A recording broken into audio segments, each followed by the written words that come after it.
Bismillahirrahmanirrahim. Alhamdulillahirabbil alamin. Assalatu wassalamu ala asyrafil anbiya'i wal mursalin wa ala alihi wa ashabihi ajmain. Assalamualaikum warahmatullahi wabarakatuh.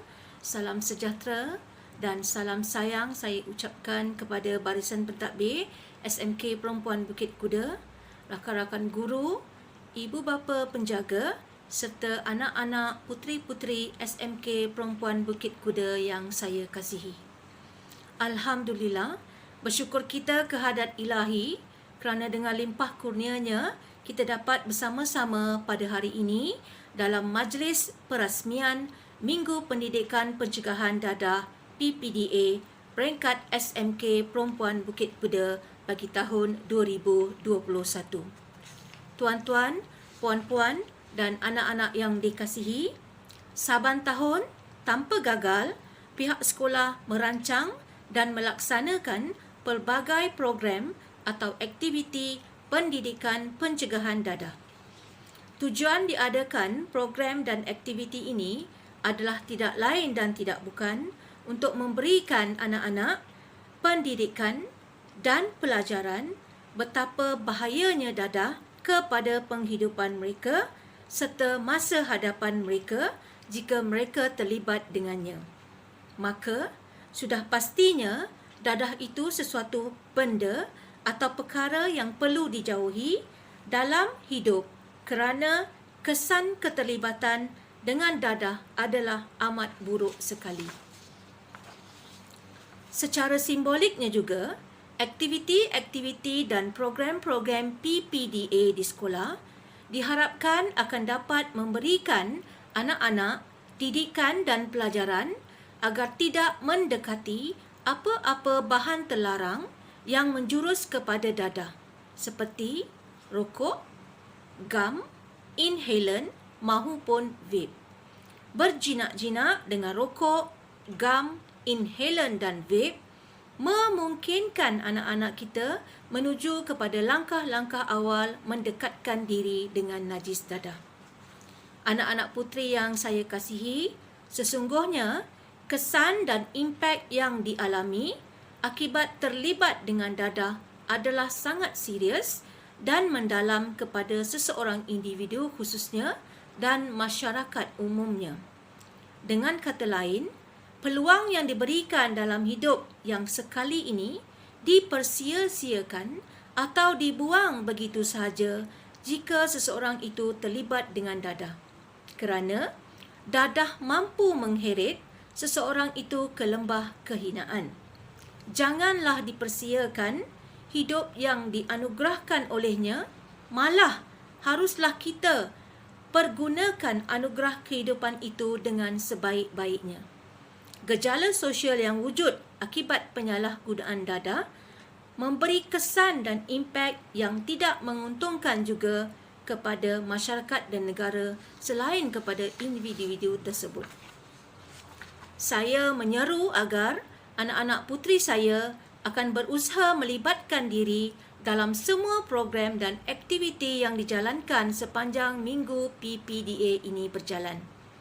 Malah, saya berharap juga agar anak-anak saya akan terus menghayati objektif dan matlamat program ini sepanjang hayat anak-anak supaya anak-anak terhindar dari terlibat dengan najis dadah. Seperti yang saya suka sebut, first love yourself, iaitu fly. Andai anak-anak mengasihi dan menyayangi diri sendiri, pastinya anak-anak akan mampu terbang tinggi dan mencipta kejayaan peribadi masing-masing. Akhir kata, saya merakamkan ucapan penghargaan dan terima kasih kepada semua ahli jawatan kuasa Minggu Pendidikan Pencegahan Dadah yang bertungkus lumus merealisasikan majlis perasmian pada hari ini dan juga program-program sepanjang minggu ini. Semoga semua objektif dan matlamatnya tercapai dan memberi impak positif kepada semua anak-anak puteri SMK Perempuan Bukit Kuda. Dengan lafaz Bismillahirrahmanirrahim, saya merasmikan Minggu Pendidikan Pencegahan Dadah peringkat SMK Perempuan Bukit Kuda bagi tahun 2021. BK cemerlang, BK terbilang. Wabillahi taufik wal hidayah. Assalamualaikum warahmatullahi taala wabarakatuh. Sekian, terima kasih.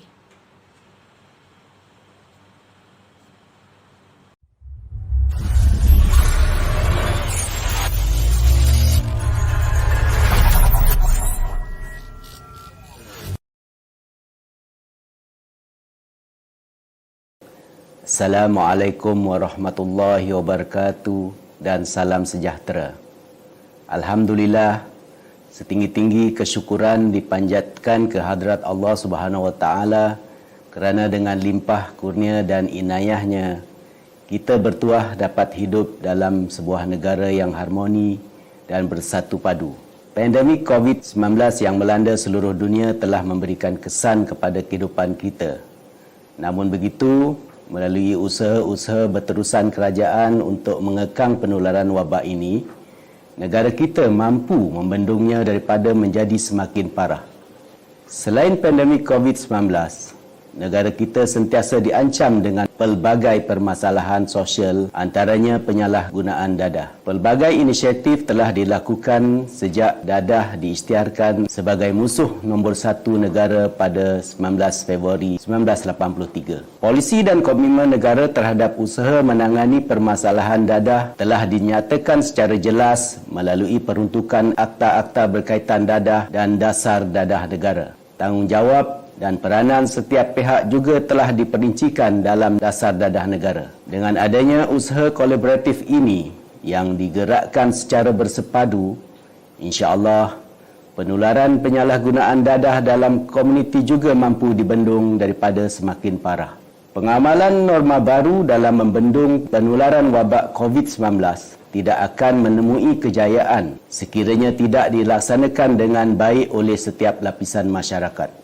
Begitu juga halnya dengan permasalahan dadah. Kita perlu memutuskan rantaian aktiviti-aktiviti penyalahgunaan dadah. Masyarakat perlu bersama-sama dengan pihak kerajaan dalam memastikan bahawa persekitaran tempat tinggal, institusi pendidikan, pusat-pusat latihan kemahiran dan tempat kerja bebas daripada sebarang masalah berkaitan dadah. Institusi pendidikan dan pusat latihan kemahiran sepatutnya menjadi medium terbaik bagi pembentukan sahsiah dan pembangunan jati diri kerana sebahagian besar perkembangan individu berada di alam pendidikan secara formal. Murid dan pelajar seharusnya memanfaatkan tempoh masa ini untuk turut membangunkan kemahiran kendiri seperti kemahiran asertif, kemahiran komunikasi dan kemahiran bersosial. Murid dan pelajar perlu sentiasa mengamalkan gaya hidup sehat melalui penglibatan dalam aktiviti kurikulum bagi mengelakkan terjebak dengan aktiviti pelancongan sosial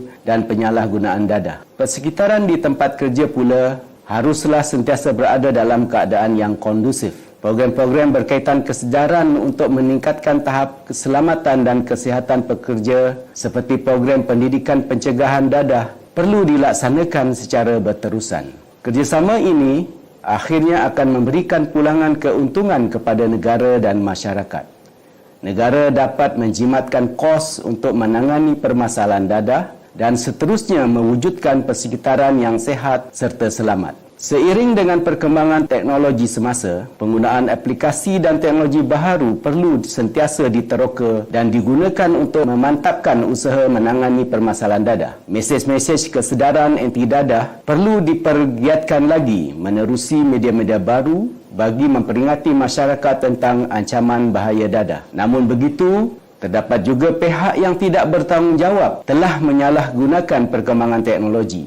Semenjak akhir-akhir ini, dadah dan peralatan-peralatan untuk menggunakan dadah turut dijual di platform media sosial dan aplikasi membeli belah. Oleh yang demikian, pelbagai pihak, terutamanya ibu bapa, perlu sentiasa memantau aktiviti atas talian anak-anak mereka agar tidak terjerat dan terjebak dengan penyalahgunaan dadah. Golongan remaja dan belia adalah modal insan yang akan mengemudi negara pada masa hadapan. Mereka perlu digerakkan dengan jati diri yang kukuh agar dapat menghindari permasalahan sosial termasuk penyalahgunaan dadah. Faktor-faktor pelindung seperti pendidikan pencegahan dadah perlu dipertingkatkan, manakala faktor-faktor risiko pula perlu dikurangkan. Sehubungan itu, Fokus peringatan Hari Anti Dadah Kebangsaan ke-38 tahun 2021 ini dengan slogan lebih baik cegah ialah remaja dan belia di seluruh Malaysia. Tema ini dipilih bagi mendorong semua pihak mengambil tanggungjawab dan tindakan dalam menangani permasalahan dadah. Seiring dengan pepatah Melayu,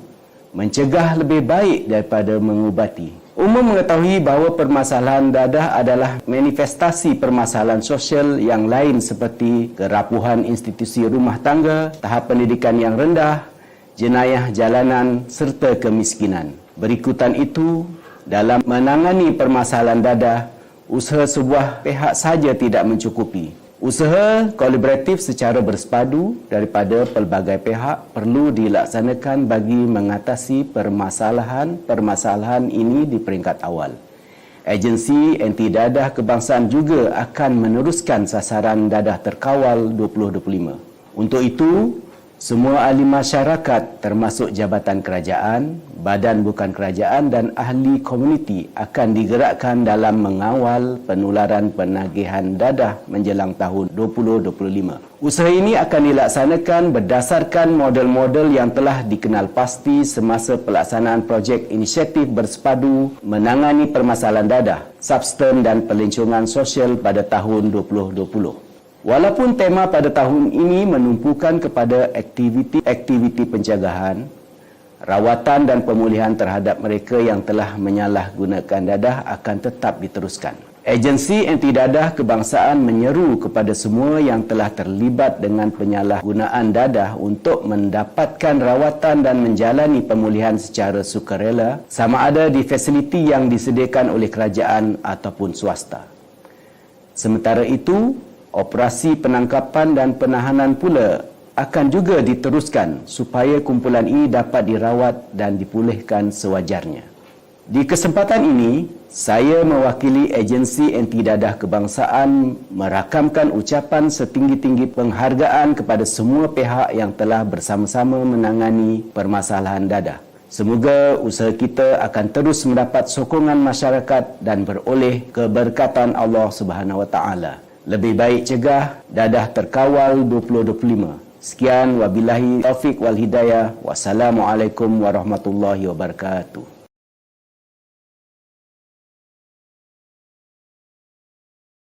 Ikrar Anti Dadah. Bahawasanya kami, pelajar-pelajar, berikrar untuk memerangi najis dadah pada setiap masa dan ketika dengan menjauhi diri serta menentang tabiat menggunakan dadah, mewujudkan keluarga bahagia tanpa dadah, mewujudkan suasana dan persekitaran sekolah bebas dari dadah, mencegah pengedaran dadah dalam masyarakat, menerapkan nilai-nilai agama dalam masyarakat, menerapkan nilai-nilai agama untuk membanteras dadah, membantu usaha-usaha kerajaan bagi membebaskan negara ini daripada ancaman dadah.